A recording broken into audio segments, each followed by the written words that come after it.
오늘 읽었던 말씀 가지고 저는 하나님을 경험하는 신앙이 되라 이런 말씀을 전하려고 합니다. 8절을 한번 보세요. 8절.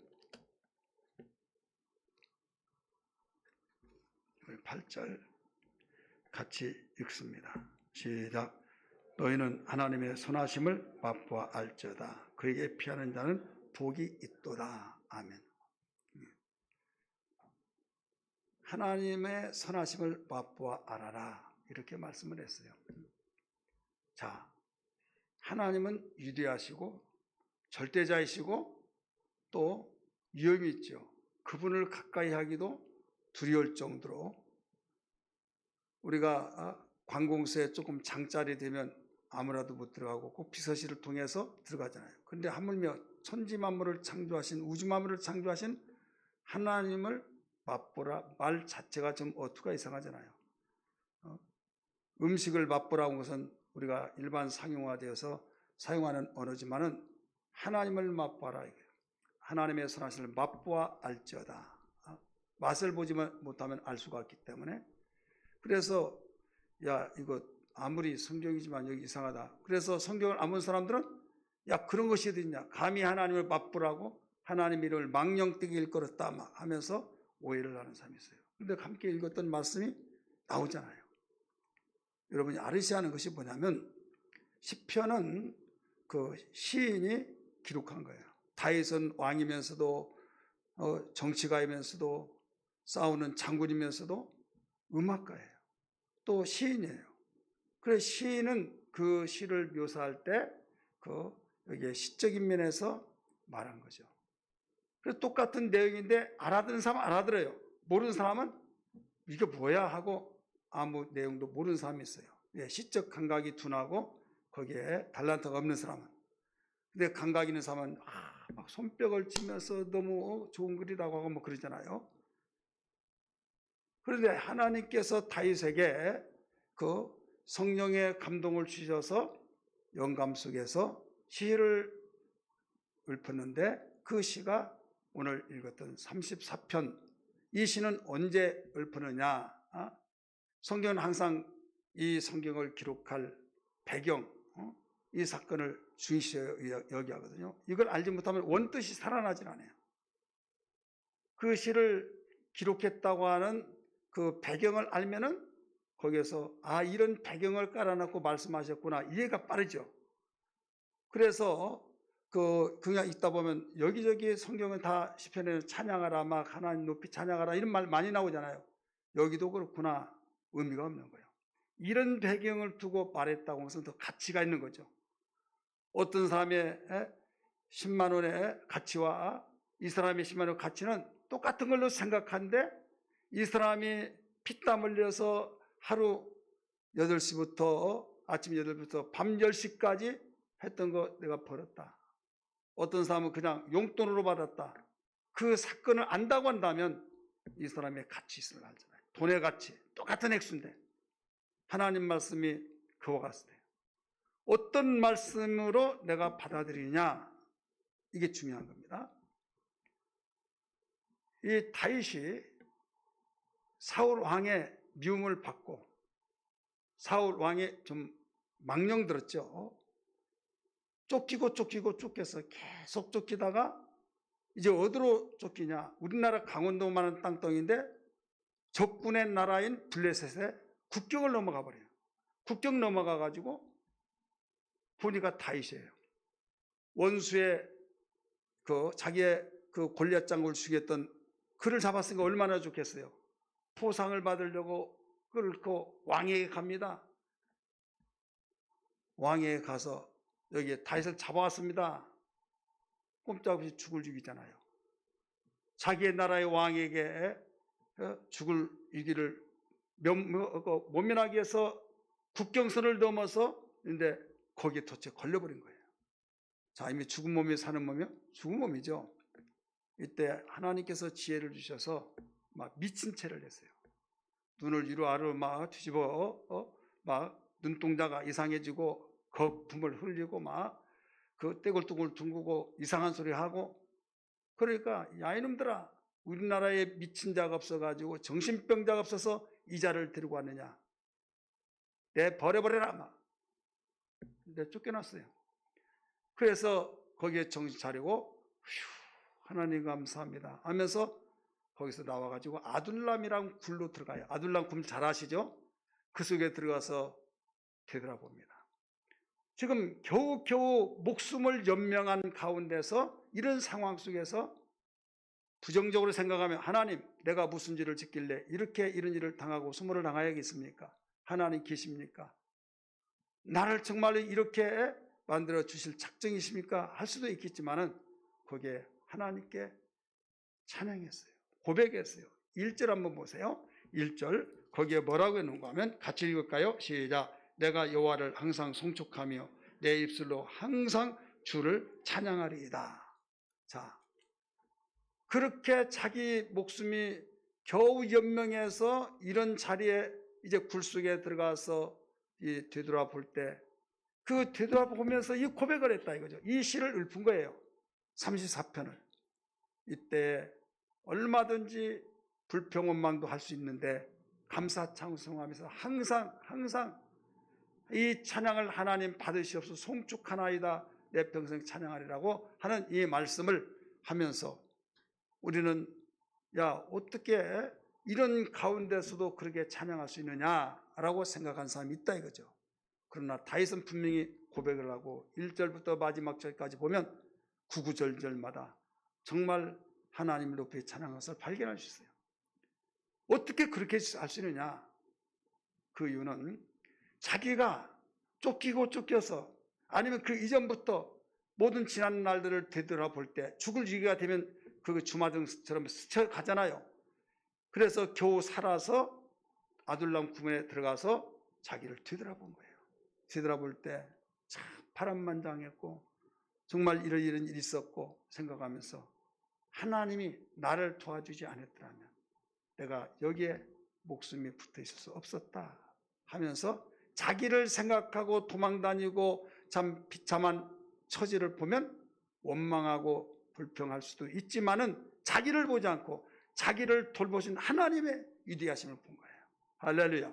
하나님을 보았기 때문에 하나님을 찬양한 거예요.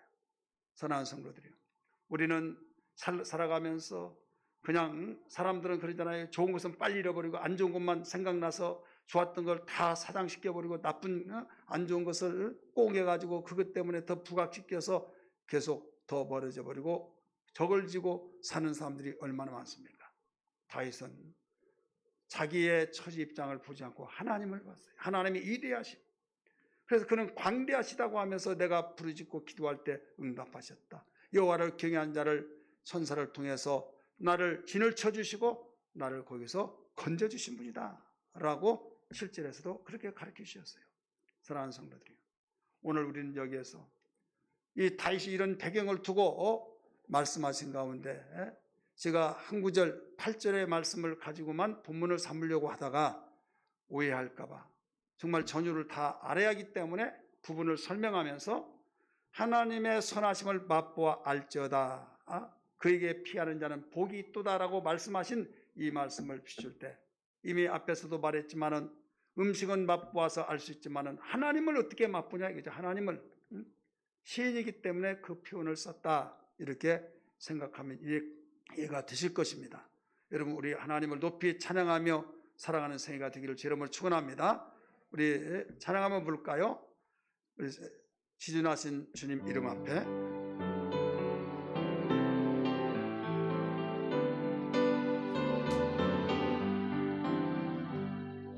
지존하신 주님 이름 앞에 모두 무릎 꿇고 다 경배해 거룩하신 주님 보좌 앞에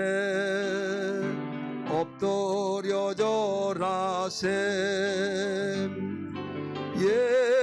예수는 그리스도 예수는 주 하나님의 영으로 경배드리리 예수는 예수는 그리스도. 우리 손 들고 부를까요? 예수는 주 하나님의 영으로 경배드리리. 한 번 더 부릅니다. 예수는 그리스도. 예수는 그리스도. 예수는 주 하나님의 영으로 경배드리리. 아멘. 하나님께서 오늘 또 경배받기를 원하신 분이라는 걸 믿기 바랍니다. 우리가 믿는 하나님은 영원토록 경배받기에 합당하신 분이십니다. 잘 아는 요한계시록 4장 11절에서도 가르쳐주고 있죠. 지금 경배받으신 분이 앞으로도 영원 무궁토록 천국에 가서도 경배받으시고, 우리는 피조물, 그는 창조주. 그래서 피조물인 우리가 하나님께 경배 찬양을 돌리는 거예요. 영광 돌리는 거죠. 우리를 만드신 목적이죠. 이렇게 살아가는 사람들은 행복하고 탈이 없어요. 음식이 아무 이상이 없고 그러면 탈이 없지만은 음식이 문제가 생기면 탈이 나듯이 우리의 삶에서 하나님께 영광 돌리는 삶이 계속되어지면 괜찮은데 죄가 개입되면 탈이 나요. 그래서 영광 돌렸던 우리 인간이 선악과를 따먹는 순간부터 하나님께 경배하며 찬양 돌리고 영광 돌리는 것이 차단되어 버린 거예요. 차단되어서 결국은 어떻게 되느냐, 그때부터 영광을 돌릴 수 없다고 말씀했습니다. 잘 아는 로마서 3장 23절의 말씀 보니까 모든 사람이 죄를 범하였음에 하나님께 영광을 돌리지 못한다라고 말씀하셨어요. 그래서 더 이상을 하나님께 영광을 돌릴 수가 없는 거예요. 문이 닫혀버린 거예요. 죄의 장비로 갇혀져 버린 거예요. 그런데 하나님은 그렇게 되면 인간은 불행하고 저주받고 결국 지옥 갈 수밖에 없어요. 하나님의 행복으로 행복해지고 그래야 진정한 행복자가 되는데, 하나님의 영광을 통해서 함께 누리면서 행복자가 되고 영원한 삶이 되어지는데, 이대로 놔두면 결국은 저주받고 또 언제 죽을 때 지옥 가고, 하나님은 그러기 위해서 만들지 않았다 이거죠. 그래서 하나님은 독생자 예수를 이 땅에 보내어서 우리가 죄의 대가를 받을 것을 대신 죄값을 지불해 주기 위해서 십자가에 못 박혀 피 흘려 죽으신 것입니다.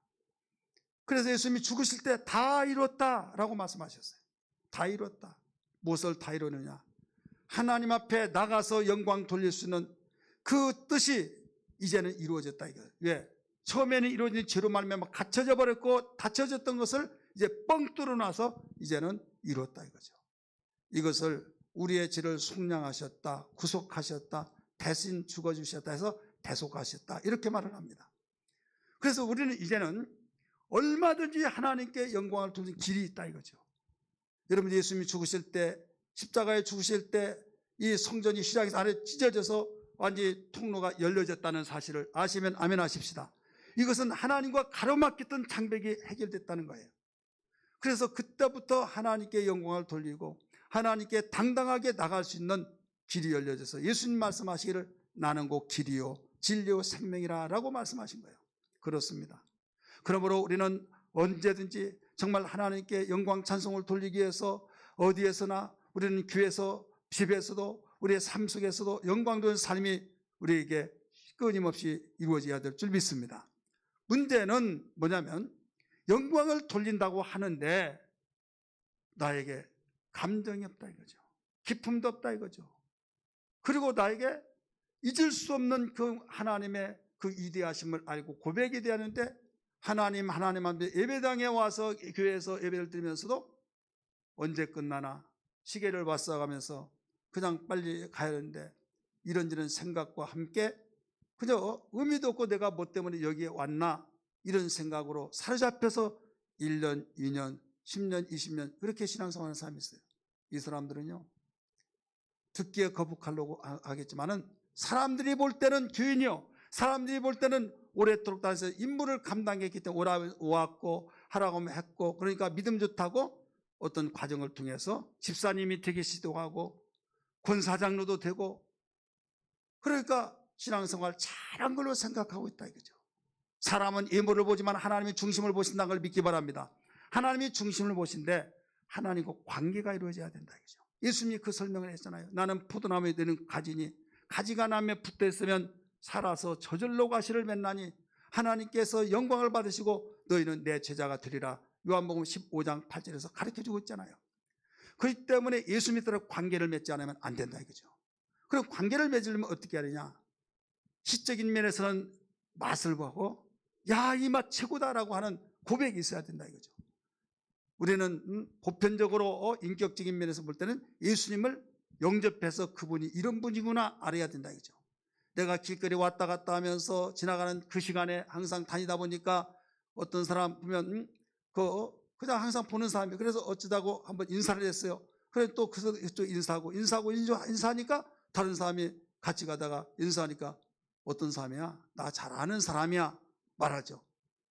우리나라의 이 정서상은 그냥 인사하고 얼굴 안면이 썩 하면 아는 사람이라고 말한다 이거죠. 한 번도 집에 들어가 보지도 않고 그 사람을 내가 집으로 오라고 해서 차 한잔 마시다 그런 것도 없고 그냥 안다 이거예요. 껍데기는 알죠. 모형은 알죠. 그러나 정말 안다고 것은 속을 알아야 된다 이거죠. 속을 알려면 모시고 대화를 통해서 알게 되잖아요.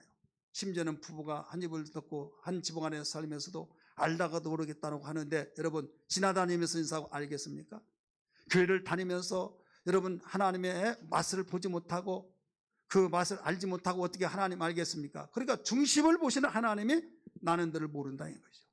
마태복음 21장 7장 21절에 말씀하잖아요. 그날에 주여 주여 하는 자마다 다 천국에 가는 것이 아니라 내 아버지 뜻대로 행하는 데가 간다.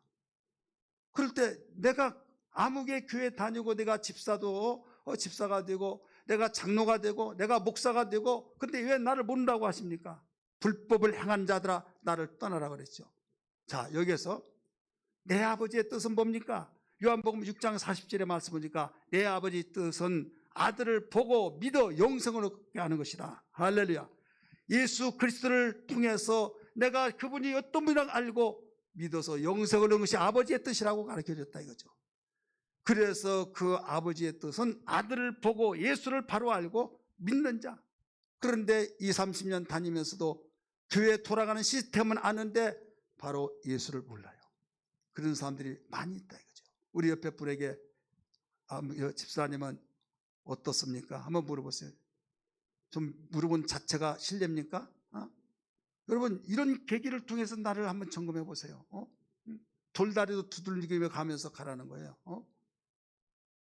그래 우리는 지금 내면적인 면에서 하나님 우리를 관찰하시고 심판대 앞에 서서 천국이냐 지옥이냐 이것도 하나님의 법에 의해서 결정되진다. 그런데 사람은 외모를 보지만 하나님 무엇을 봐요? 중심을 보신다 이거죠.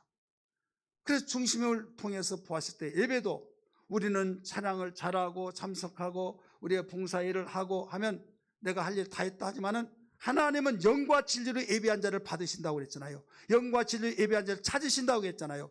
그러니까 나와서 말씀을 듣고 또 우리는 봉사하고 하되 플러스 알파가 뭐냐면 그보다 더 중요한 것은 예배드릴 때 영과 진리로 예배하는 거예요. 자, 우리는 육체입니다. 그러나 하나님이 영이십니다. 눈높이가 안 맞아요. 그래서 하나님이 낮추든지 내가 높이든지 둘 중에 하나가 돼요. 그래서 하나님은 하나님대로 눈높이를 낮추셨어요. 낮추셔서 우리에게 보여주신 분이 예수 그리스도예요. 할렐루야. 말씀으로 영으로 계신 분이 이 세상에 육체로 오셨잖아요. 높은 곳에서 낮은 곳에서 우리 인간의 모습으로 오셔서 눈높이를 맞춰주셔서 알게 되셨잖아요. 그 다음에 우리를 또 높여주셔서 성령을 주셔서 하나님의 눈높이에서 보게 그런 만들어주시고 알게 하셨다 이거죠. 깨달아지면 아멘 하십시다. 이게 바로 영적 예배라 이거죠. 그 다음에 진리로 예배하라 이거죠. 다른 걸로 개입해서 예배하지 말고 주님이 말씀하신 진리의 말씀을 선포하고 그 말씀을 사모하고 그렇게 할 때 하나님 받으신다 이거예요. 사랑하는 성도들이요, 오늘 우리는 하나님을 경험한 곧 하나님의 선하심을 맛보아서 살아야 할 이유가 뭐냐 두 가지로 가르쳐 줬어요. 본문에서 이유야 많죠. 그러나 본문 안에서 보면 두 가지인데 하나는 하나님을 경외하기 위해서, 따라서 하나님을 경외하기 위하여 7절 8절에서 가르쳐주고 있습니다. 같이 읽읍시다. 7절 시작. 여호와의 천사가 주를 경외하는 자를 불러 진치고 그들을 건지시도다. 자, 주를 경외한 자를 호위에서 이경에서 건져주신다는 거예요. 그러면서 너희는 여호와의 선하심을 맛보아할지어다. 그에게 패한 자는 복이 있도다 그랬죠. 그래서 결국은 하나님의 선하심을 맛보아알라고 하는 것은 하나님 경외하기 위해서. 경외는 우리가 인간의 본분입니다. 하나님께 영광을 돌리고 또 우리가 정말 그 명령을 지킨 건 바로 본분이라고 전도서 12장 13절에서도 가르쳐주고 있잖아요. 그 다음에 두 번째는 우리는 하나님의 선하심을 맛보아 알 이유, 하나님을 경험하는 신앙이 되는 그 이유는 부족함이 없는 축복을 위해서다라고 본문에서 가르치고 있어요. 9절 한번 보실까요? 시작. 너희 성도들아 여호와를 경외하라. 그를 경외하는 자에게는 부족함이 없도다. 10절. 젊은 사자는 궁핍하여 줄일지라도 여호와를 찾는 자는 모든 좋은 곳에 뭐라고 했어요? 부족함이 없으리로다. 하나님은 이렇게 복 주시기를 원하시고 있는 걸 믿기 바랍니다. 부족함이 없는 복. 잘 아는 시편 23편에 다윗이 쫓긴 가운데서도 고백했잖아요. 여호와는 나의 목자시니 내가 부족함이 없다고 고백했잖아요. 여러분, 하나님은 우리가 여기저기서 쓰러지고 자빠지고 궁핍해서 참 우리에게 비참한 꼴을 보지 못하는 거예요. 왜 그러냐? 여러분, 자녀가 그런 꼴을 여러분 행사하고 있으면 볼 수 있어요? 얼마나 속상하겠습니까? 아무리 웃기고 많은 걸 뭐라고 하더라도 웃음소리가 터져나오더라도 자기는 그걸 볼 때 웃음이 사라져버린다. 내 아들이 지금 굶고 내 아들이 넝마주이 같이 그렇게 살고 길거리에서 노숙하고 그런다면 얼마나 괴롭겠어요. 하나님이 우리를 만들 때 형상을 따라 그 모양대로 만들었던 사실을 믿으시면 아멘 하십시다. 좋았다고 하고 심히 좋았다고 그랬어요. 그러면 우리를 그렇게 만들었으면 우리가 잘 되기를 바라고 있고 우리에게 정말 복된 삶, 행복한 삶이 되기를 원하시고 있다 이거죠. 그러려면 우리를 만드신 분은 복의 근원이 되세요. 복의 근원 되신 분이 어떻게 하면 복을 받고 부족하면 삶을 사느냐, 이것은 하나님이 표본을 살피시고 우리를 만드시기 때문에 제일 잘 알아요. 수많은 전자제품들이 있지만 전자제품 공장에서 그 회사에서 제일 제품의 특성을 잘 알아서 관리하는 방법도 가르쳐 주듯이 인간 우리를 만드신 하나님이 이렇게 해야 너희들은 행복하고 이렇게 해야 복을 받는다, 이걸 일러주셨어요. 그게 뭐냐면 하나님을 경외할 때 믿으시길 바랍니다. 그럴 때 부족함이 있도록 채워주신다. 하나님과 교통이 되고 하나가 되어진대. 그러려면 어떻게 하느냐 이거예요. 이게 바로 여호와의 선하심을 맛보아 알지어다. 바로 다윗은 그 고백을 우리에게 가르쳐 준 거예요. 이 하나님의 선하심을 맛보아 알라, 이것은 시적인 표현이라고 그랬죠. 우리는 일반적인 신앙적인 표현은 하나님을 경험하는 신앙이 되라 이거죠. 우리 옆에 분에게 하나님을 경험하는 삶이 되십시다. 우리 고백합시다. 하나님 경험하는 신앙이 되십시다. 여러분, 이런 신앙 되기를 주 이름으로 축원합니다. 다윗은요, 쫓기고 그 험준한 산을 넘어서 정말 가시밭 같은 또 광야길 비참한 38년 동안 지냈어요. 그 가운데 한 번도 하나님을 원망하지 않았어요. 하나님을 경외했어요. 하나님을 경외했을 때 죽을 것 같은데 죽지 않냐고 부족함이 없도록 채워주셨다. 그때 막 계속적으로 부어지더라도 골치 아파요. 왜? 그걸 놓고 가자니 힘들고, 가지고 가자니 여러분 놓고 가자니 아깝고, 가지고 가자니 짐부따리, 여러분 피난 갈 때 그걸 가지고 와야 하는데 얼마나 힘들겠어요. 그런데 내가 호주머니에 하나 그냥 간단하게 넣고 가는 거, 그것만 있으면 좋아요, 앉아요? 바로 하나님이 내게 계시니 나의 부족함이 없다. 여러분, 이게 예수 믿는 사람입니다. 아멘 하십시다. 그래서 그는 피난처가 되신 하나님의 고백했고, 또 그는 이모저모 다양하게 고백한 거예요. 나의 힘이 되신, 한번 찬양합시다. 나의 힘이 되신 여호와여, 내가 주님을 사랑합니다. 주는 나의 반석이시며 나의 요새시라. 주는 나를 당신은 나의 주 나의 하나님 나의 피할 바이시요 나의 방패라. 거기까지 봅시다. 반주도 없고 또 내가 목이 안 올라가요. 자, 하나님은 나의 힘이 되시고 반석이 되시고 구원의 뿔이 되시고 요새시고 아무것도 없어서 죽을 고비를 수없이 닥쳤지만은 그는 하나님을 경험했기 때문에 하나님의 살아있음을 맛보았기 때문에 죽을 것 같으면 죽지 않았다. 망할 것 같으면 망하지 않았다 이거죠. 쌓아놓은 것은 없을지라도 그 가족이 600명이 되는데 그들이 굶겨지지 않냐고 다 생활했다 이거죠. 그럼 부족함이 있어요 없어요? 없는 거죠. 자, 이게 어디에서 끝까지 신앙을 버티고 버티느냐. 하나님은 선하신 분이시구나. 하나님은 절대 당신과의 관계를 맺는 자는 버리지 않는 분이구나. 뼈저리게 가슴속에 파고 들어오듯이 바로 파고 들어왔다 이거죠.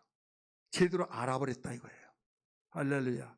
여러분, 맛본다는 것은 잊을 수가 없잖아요. 맛본다는 건 경험이라고 그랬어요. 여러분, 지금까지 여러분이 나이의 만큼 수많은 일들을 매일매일 살아오면서 여기까지 왔잖아요. 자, 그거 다 기억해요? 기억 못하죠. 그런데 아무리 어렸을 때도 기억난 것이 있어요. 그래요, 안 그래요? 또 기억난 두 가지래요. 하나는 안 좋게 기억나고 하나는 좋은 면에서 기억난 거예요. 이것은 잊을 수가 없어요. 죽으면서도 안 잃어버려요. 이게 아는 거예요. 그냥 학교 다니면서 암기하고 시험 잘 봤다고 하는데 졸업하고 또 시간이 흐르면서 무엇을 배우는지 대학을 다닌 사람이나 안 다닌 사람이나 다 똑같고 그냥 똑같아. 다 잃어버렸어요. 머리는 텅 비어가지고. 이건 아는 것이 아니에요. 실제 아는 것은 가슴속에 심어진 거예요. 신앙도 바로 심어지는 신앙이 되어야 될 줄 믿습니다. 어떻게 인간이 그럴 수 있느냐? 바로 하나님께서 이걸 아시고 새겨질 수 있도록 무엇을 주냐? 선물을 주신데 성령을 통해서 심어지게 만든 거예요. 성령. 이런 신앙이 다 되기를 주님으로 축원합니다. 경험하려면 어떻게 하느냐? 두 가지가 있어요. 하나는 은혜를 받아야 해요. 따라서 은혜 받아야 된다. 은혜. 하나님께서 우리에게 살 수 있는 것은 은혜를 바로 주신데 은혜 받지 못하면 살아갈 수가 없어요. 왜 은혜 받지 않고는 살 수 없느냐? 은혜는 어떻게 해서 주어지느냐? 맛을 봐야 맛. 고백이 되잖아요. 고백. 야, 맛있다. 너무 맛있다고. 맛을 봤으니까 맛있다고 하잖아요. 어떤 사람이 무엇을 먹을까? 어디 가자고. 맛있냐고. 너무 맛있다고. 언제 먹어보냐고. 먹어봤다면 거짓말 같고 사실은 안 먹어봤다고. 왜 먹어보지도 않고 그러냐고. 그건 무효가 되는 거예요. 내가 먹어봐서 고백을 하는 거죠. 기독교의 신앙은 고백이에요. 주는 그리스도시요 살아계신 하나님의 아들이라고 고백하는 거예요. 마음속에서 분명히 심겨졌던 것을 진실하게 고백한 거다 이거죠. 자, 우리는 영이신 하나님을 어떻게 먹습니까? 그런데 먹을 수 있도록 우리에게 허락하신 것이 있어요. 자, 인간은 먹는 것이죠. 그래서 맛볼 수 있도록 우리에게 눈높이를 낮추셔서 하나님께서 독생자 예수를 보내주셨어요. 예수님이 가버나움 회당에서 가르치실 때 뭘 가르치냐면 나는 너희 조상은 만나를 먹고 죽었다. 그러나 나는 하나님께서 아버지께서 나를 이 세상에 보내주셔서 너희에게 생명의 떡을 나다. 이 떡을 맛보라 이거예요. 요한복음 6장 23절 32절 한번 보실까요? 32절 시작. 예수께서 이르시되 내가 진실로 진실로 너희에게 이르노니 모세가 너희에게 하늘로부터 떡을 준 것과 아니라 내 아버지께서 너희에게 하늘로부터 뭐라고 했어요? 참떡을 주시나니. 참떡을 주시나니. 야, 떡은 맛볼 수 있어요 없어요?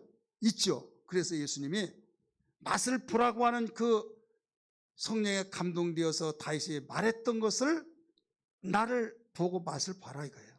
주님이 그래서 설명한 거예요. 여러분 얼마나 여기서 놀라운 사건입니까?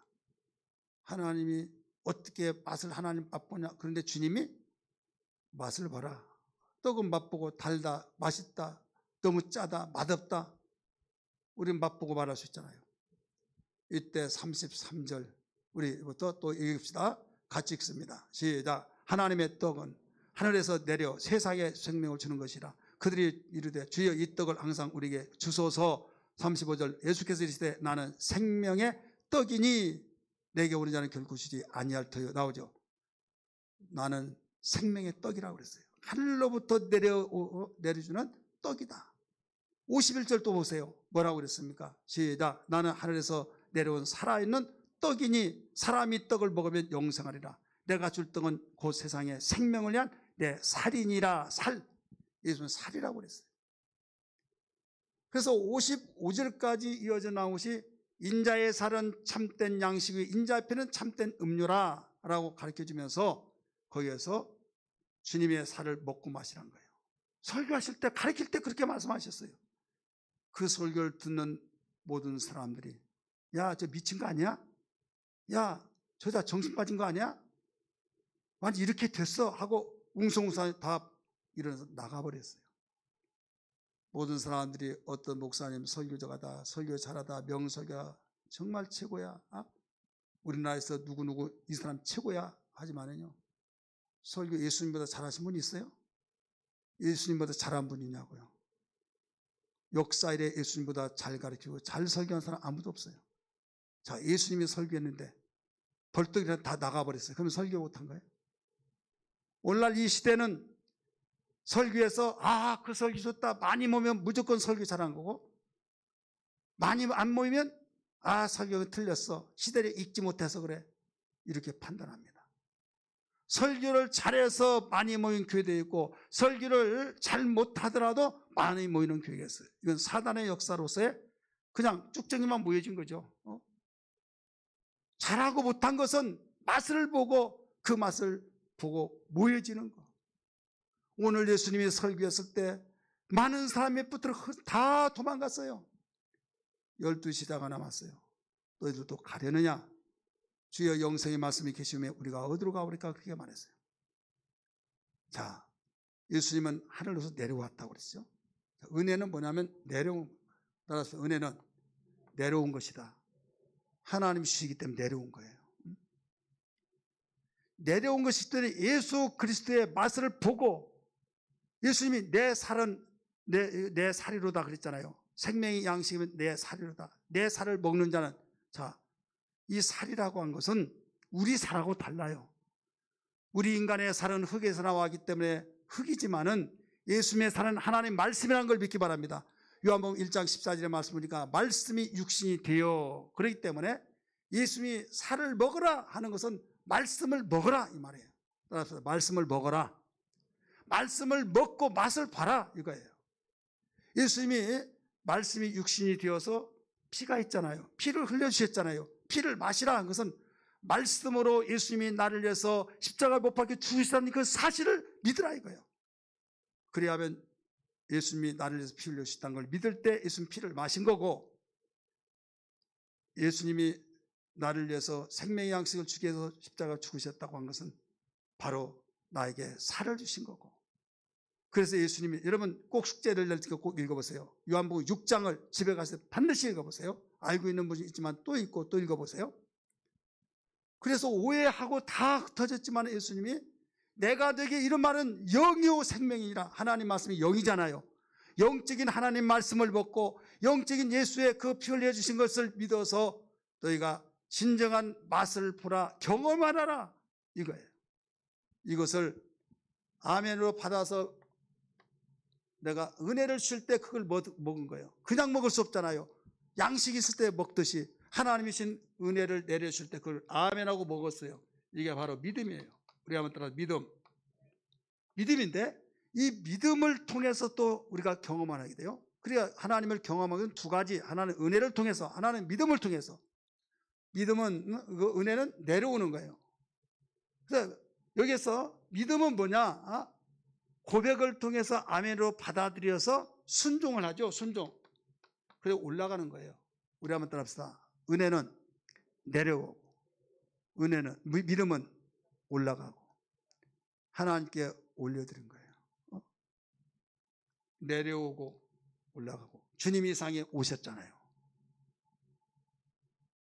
우리 믿음이라고 하는 것은 어떻게 얻어지느냐? 들음에서 와요. 들음. 그냥 말씀을 들으려면 누가 전해준 자가 있어야 하잖아요. 그래서 로마서 10장 17절에 믿음은 들음에서 나며 이렇게 나오잖아요. 세상에 문만 열고 나가면 또 눈만 뜨면 다 듣잖아요.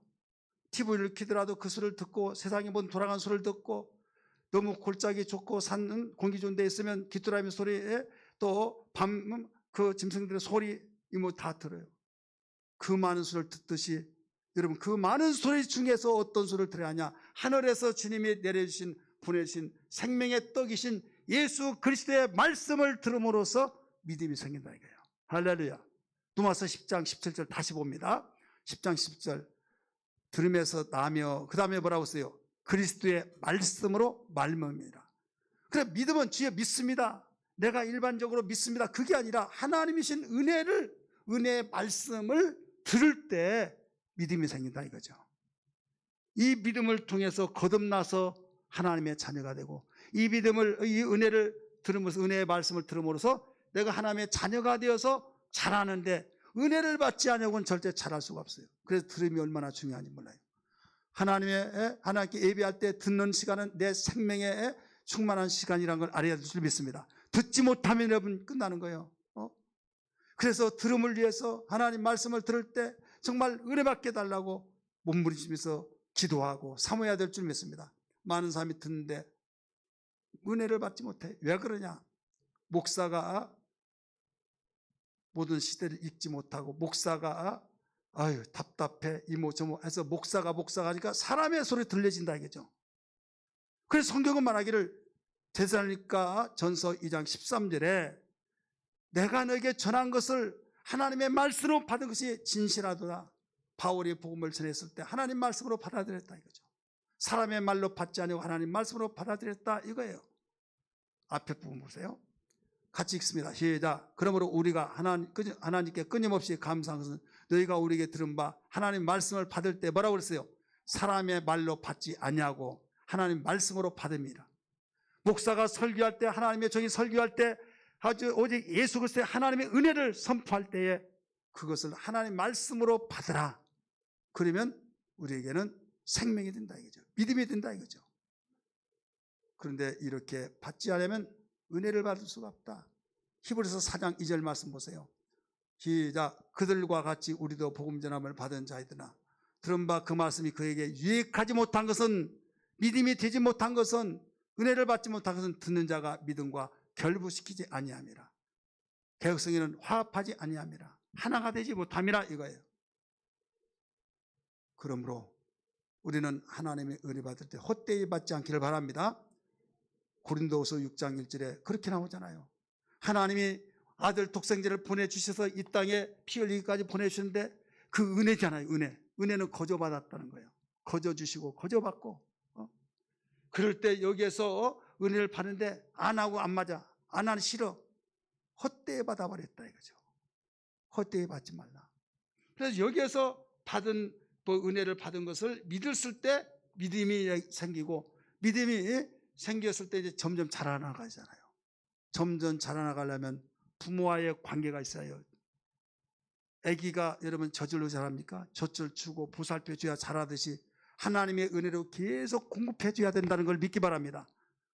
그러려면 여기에서 아멘함과 올려드리고, 또 아멘하고 순종했을 때 올라가고, 그래서 주시고 올라가서 만나는 지점이 표적이 나타나는 거예요. 이제까지 표적이 나타난다 이거죠. 경험을 하게 된다 이거죠. 할렐루야. 여러분, 하늘에서 비가 옵니다. 비가 내려와요. 비가 내려서 계곡물을 통해서 흐르고 강물이 되어지고, 강이 바다가 생기고, 여기서 수증기들이 올라갑니다. 수증기들이 올라가요. 대권에서 수증기가 다 뭉쳐져서 분자가 바로 다 모여져 가지고 거기에서 응고가 되죠. 다 뭉쳐진 가운데서 어느 날 순간에 여기에 무게와 또 그 분자가 나중에 무게를 따라서 분량에 따라서 내려와. 그게 뭐 비죠. 어디서 내려온 거? 이게 눈이잖아요. 그러면 내려왔던 것이 올라가요, 안 올라가요? 올라가야 되는데 올라가지 아니하면 비가 안 와요. 구름이 만들어지잖아요. 수증기가 올라가지 않으면. 3년 반 동안 이스라엘 백성들에게 재앙이 임했을 때 비가 오지 않았잖아요. 초목이 다 빨갛게 타버리고 그들이 기근이 생겼잖아요.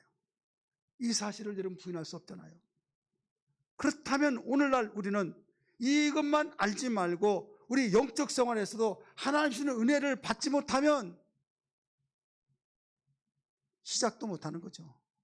은혜를 받았어요. 올라가야 된다 이죠. 올라갈 때 여기에서 지금 비가 와서 수증기만 올라가고 계속적으로 이게 반복적으로 가동이 된다 이거. 작동된다 지금. 그럴 때 초목산천이 이른 비와 늦은 비를 통해서 무성한 곡식이 자라고 풍작을 이룰 수 있듯이 만약에 비가 오지 않으면 흉년들 기근이 온다 이거예요. 기근이면 죽는 거예요. 자, 하나님이 만들고 하나님이 사람을 만들고 좋았더라. 심히 좋았다고 말씀했어요. 그런데 어느 날 후회를 했어요. 한탄했어요. 내가 물로 쓸어버리리라.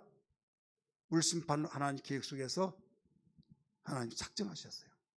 그러나 창세기 6장 8절 보면 그러나 노아는 여호와께 은혜를 입었더라 나옵니다. 따라합시다. 그러나 노아는 여호와께 은혜를 입었더라. 누구께로부터 은혜를 입었다고요?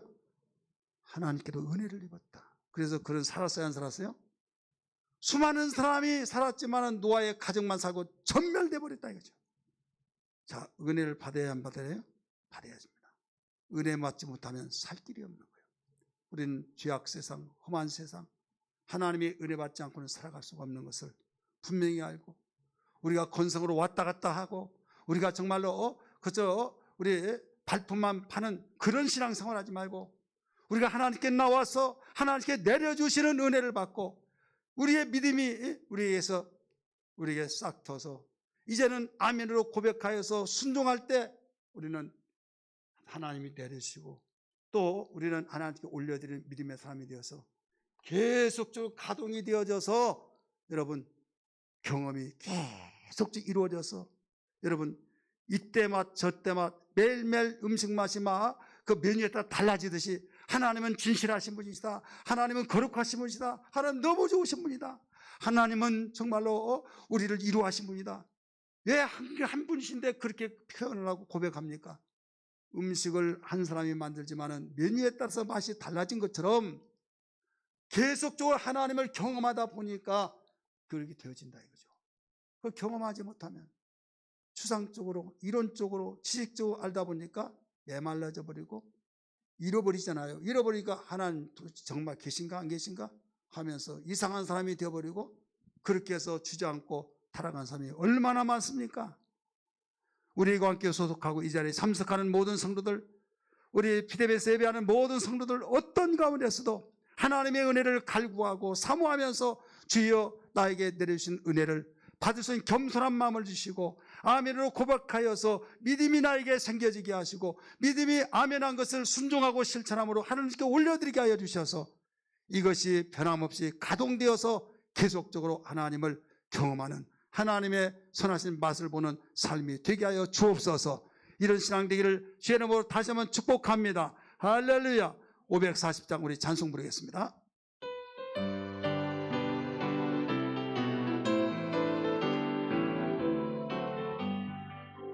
주의 음성을 내가 들으니 사랑한단 말일 박수치며 부를까요? 마음으로 주께 가오니 나를 영접하 내가 매일 십자가 앞에 더 가까이 가오니 구세주의 흘린 몸의 피로서 나를 정케 하소. 주의 음성을 내가 들으니 사랑한단 말일세. 믿는 마음으로 주께 가오니 나를 영접하소서. 아멘. 내가 매일 십자가 앞에 더 가까이 가오니 구세주의 흘린 보배 피로서 나를 정케하. 내가 지금 예수님 앞에 더 가까이 왔으니 구세주의 흘린 보배 피로서 나를 정케하소서. 아멘. 우리 같이 기도하겠습니다. 여러분, 물고기는 물이 있어야 살듯이 우리 인간은 하나님의 은혜 없이는 살 수가 없습니다. 주님, 은혜의 단비를 나에게 내려주실 때마다 받을 수 있는 마음, 그릇, 겸손한 마음 되게 하여 주셔서 하나님의 은혜 내려주지 않으면 우리는 믿음의 사람이 될 수 없고, 오직 은혜 내주실 때 아멘으로 고백하여 하나님 말씀을 먹고 나에게 선하신 맛을 보고 아멘하여 계속적으로 순종할 때마다 또 올려드려서 계속적으로 반복하여 주님 오실 때까지, 생명 다할 때까지 가동되어 하나님의 선하심을 계속적으로 주님 맛보아서, 세상은 실증내고 살리고 있지만은 하나님의 선하신 맛은 날마다 새롭게 주의 맛이 다르기 때문에 놀라운 신선미와 더 나가서 주여 놀라운 그 신비한 맛이 있사오니 이 맛이 나를 변화시키게 하시고 내 생애를 소망으로 나가게 하시고 절망에서 좌절해서 소망으로 나갈 수 있는 능력을 다하여 주옵소서. 같이 동서로 기도합니다. 주여 주여 주여. 하나님 아버지 감사합니다. 오늘도 말씀을 들었습니다. 하나님 아버지, 어떤 가운데서도 하나님 아버지 우리의 심령 속에 하나님의 은혜의 맛을 알게 하여 주옵소서. 하나님 신 은혜를 주여 아멘으로 고백하고 받을 때만이 믿음의 사람이 되고, 그 믿음의 사람이 또 아멘하고 순종하여 하나님께 올려드려서 반복되고 가동되고 작동되어서 주님 끊임없이 작동되어서 온전한 믿음의 사람이 되어 하나님의 선하심을 맛보아 알게 하여 주셔서 하나님 전인적인 아버지 인격을 알게 하여 주셔서 아무리 어려웠고 아무리 힘든 상황이 있을지라도 다윗처럼 주님 내 평생 내가 항상 여호와를 송축하리라고 고백하고 주님 쫓기고 쫓기는 신세 가운데서도 원망하지 않고 감사 찬송을 올려드렸던 아버지 그 다윗과 같이 하나님 우리의 신앙이 이렇게 하나님 바로 알고 생활하게 도와주시기를 원합니다. 아버지 감사합니다. 성령여 일하여 주시옵소서. 성령에 붙들어 주시기를 원합니다.